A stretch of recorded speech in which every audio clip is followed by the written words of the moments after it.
Follow along with the story of a soul that's faced crushing responsibility, self-sacrifice, repression, and even cruelty within their family and relationships. And see how growth and emotional healing can be found through compassion, spirituality, and creating a domestic life and partnership on their own terms, where individuality is welcome. In this video, I invite you to follow along with this natal chart reading. There's a link in the description where you can download this chart and you can either read it along with me or you can read it on your own and compare ideas. I'm Peggy and welcome to the Happy Mystic. If you're interested in learning to understand and love yourself more so you have more love to spread in the world, you're in the right place. Before we get started, I want to give a huge thank you to Paige for sharing your birth information with me and allowing me to read your chart and share it. It is a huge honor for me. So let's get going. I love to start with the nodes of the moon because it provides backstory and also where this individual is headed. So while the details of this story won't be the exact biography of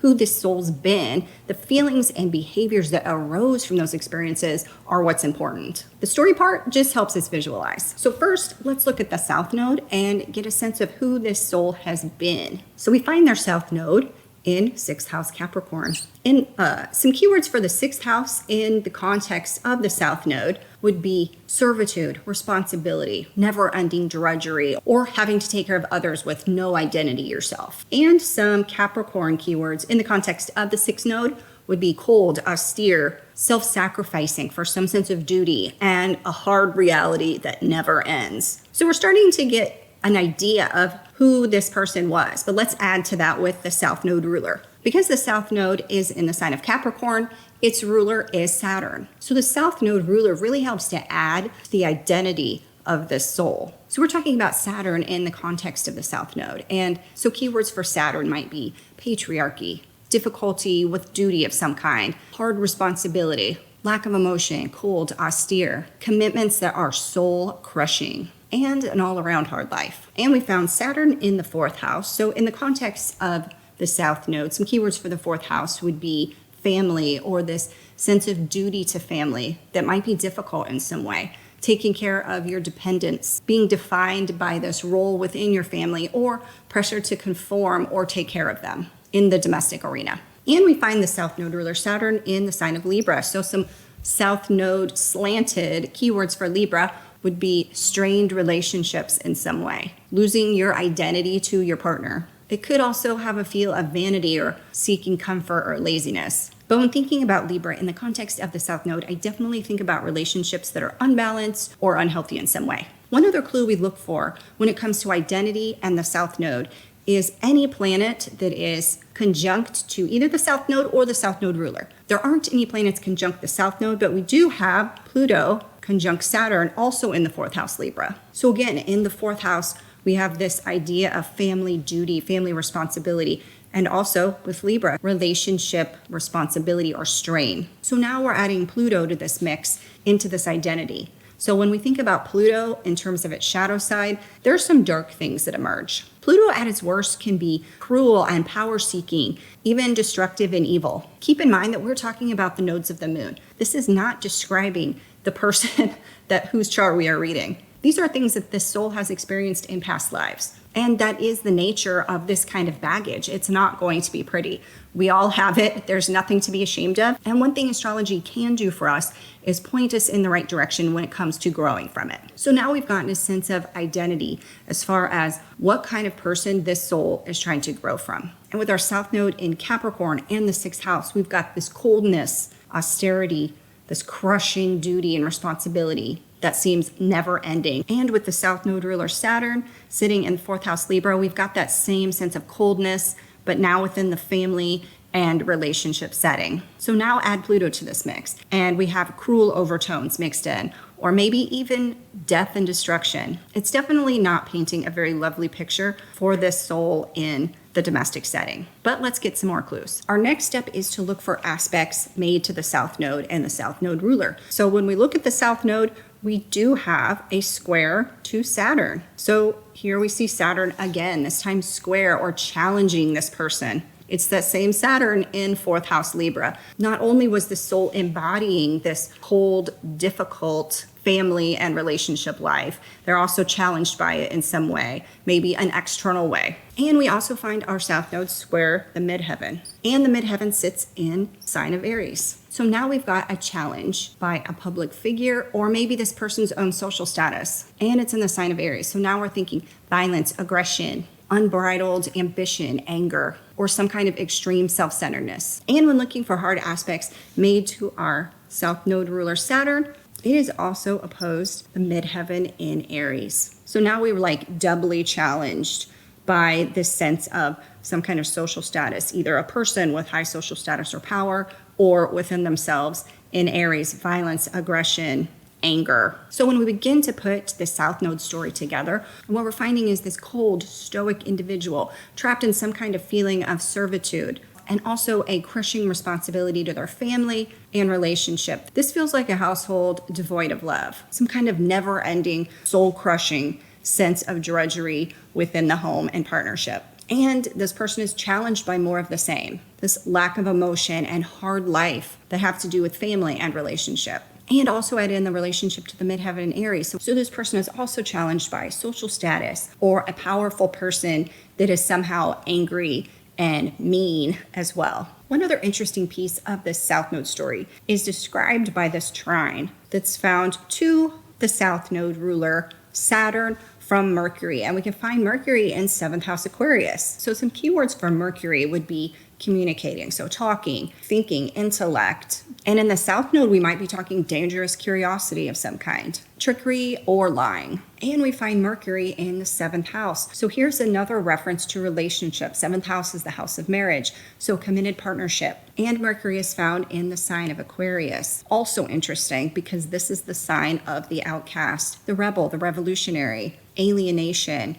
being different in some way. A trine is a supportive aspect, but when we're talking about it in the context of the South Node, it's like, I'm helping you get into trouble. So we can think of Mercury as helping the soul get into trouble in some way. Or maybe it's a friend, but it's bringing up more problems. So it's just a very interesting contrast between these conservative Capricorn Saturn elements that we have, and now we're bringing in this feeling of being an outcast. So was there something within this person's committed relationship that didn't conform in some way? Could there have been talking about ideas that could have been rebellious or seen as forbidden? Or were they somehow following some kind of dangerous curiosity? And did this have something to do with their own marriage or maybe another committed partnership in their life? It gives me the sense that this soul was trapped in some kind of high pressure, emotionless family and relationship, but they had this little outlet over here. Maybe they had different ideas than they were supposed to have, and ideas that no one else could find out they had. Before we move on to the North Node, I want to let you know that I made this chart using my favorite astrology software, Solar Fire. If you're interested in seeing my review and how you can get 15% off plus our exclusive bonuses, there's a link where you can learn more in the description. Now on to the North Node. We find the North Node over here in 12th house Cancer. So now that we're talking about the North Node, we can start thinking in terms of the bright sides of houses and signs. So some keywords for the 12th house in the context of the North Node would be connecting with the higher power, healing emotional wounds, spirituality, and solo spiritual growth. And some North Node slanted keywords for Cancer are nurturing, unconditional love, protecting others, feeling and expressing emotion and devotion, and needing to belong, plus imagination. So that begins to give us an idea of the direction that this soul needs to grow in. But let's add the North Node ruler, which in the sign of Cancer would be the moon. We find the moon over here in 7th house Aquarius. So some keywords for the 7th house would be committed relationships, comfort, luxury, finding beauty in life. And some keywords for Aquarius would be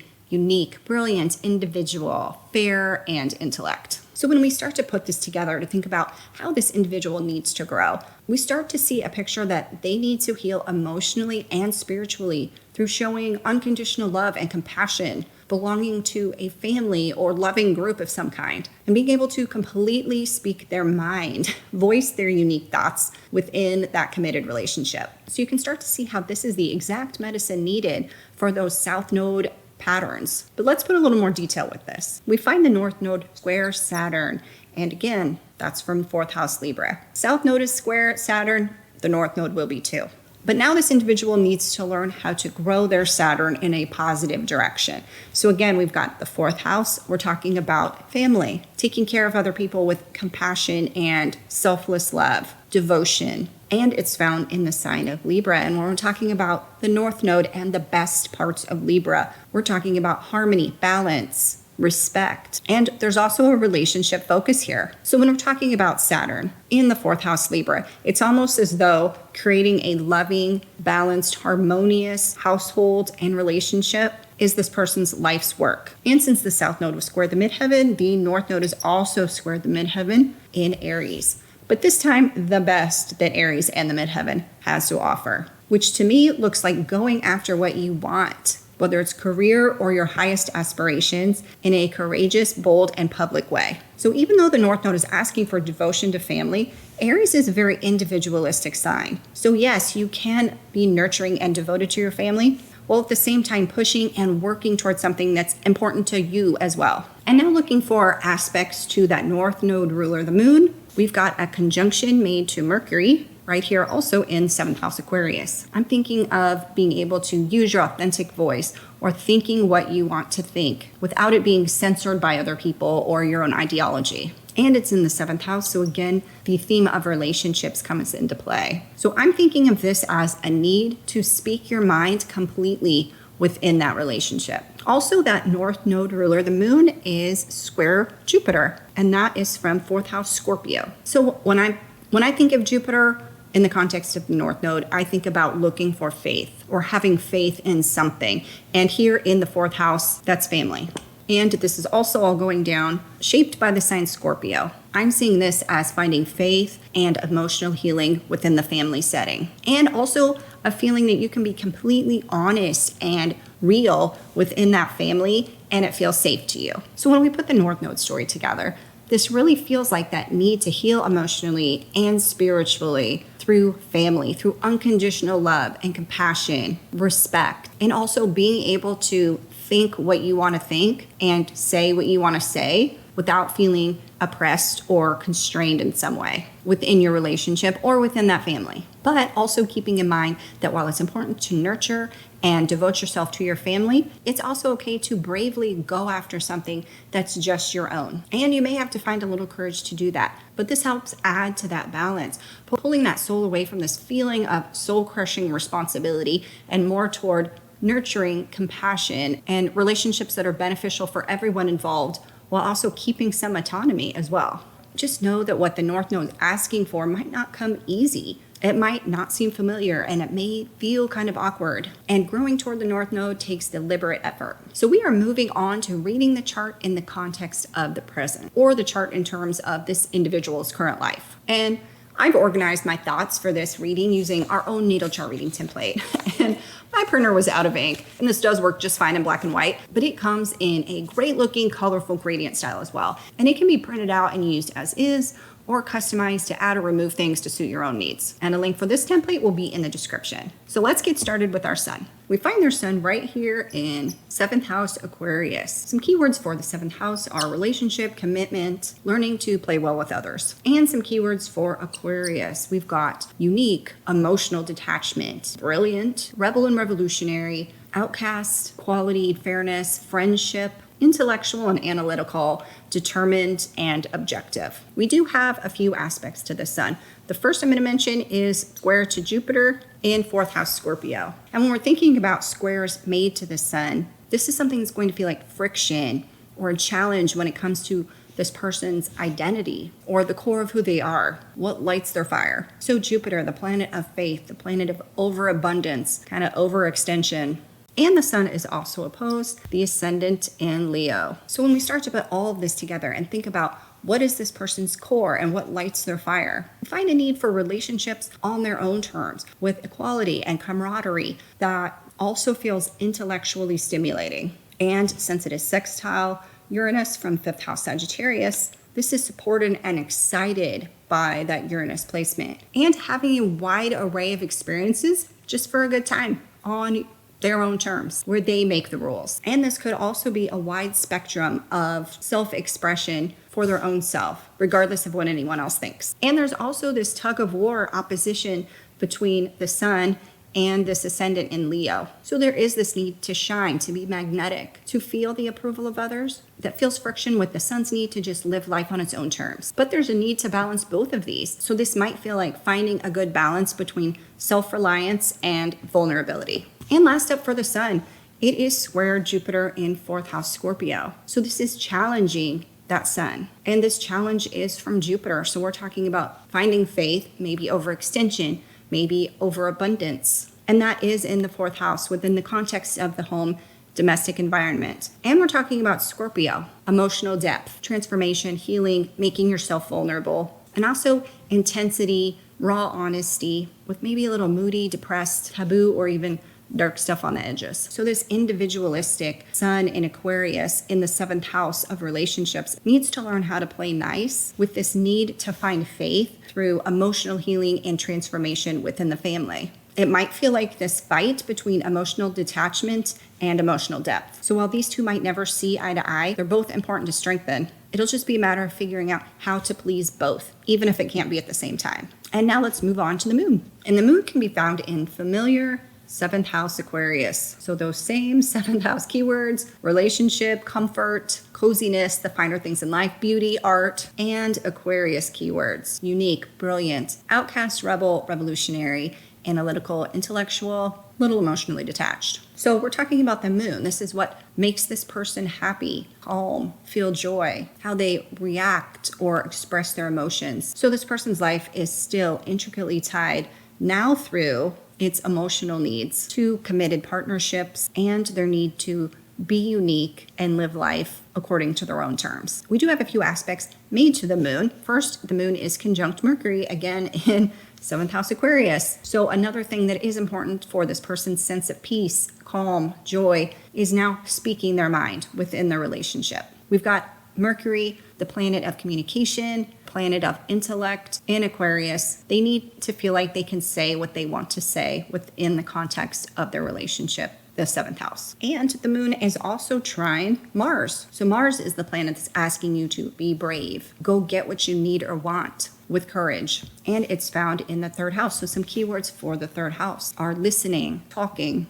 thinking. This is the house of communication. And it sits in Libra, which is a sign that favors relationships, specifically balanced, harmonious relationships, diplomacy, beauty, art. It is kind of interesting that this Mars is trine their moon. We've got symbols for communication with Mercury and the 3rd house, and symbols for relationships with the 7th house and Libra. And now we're adding to that mix that it might take some courage to do this.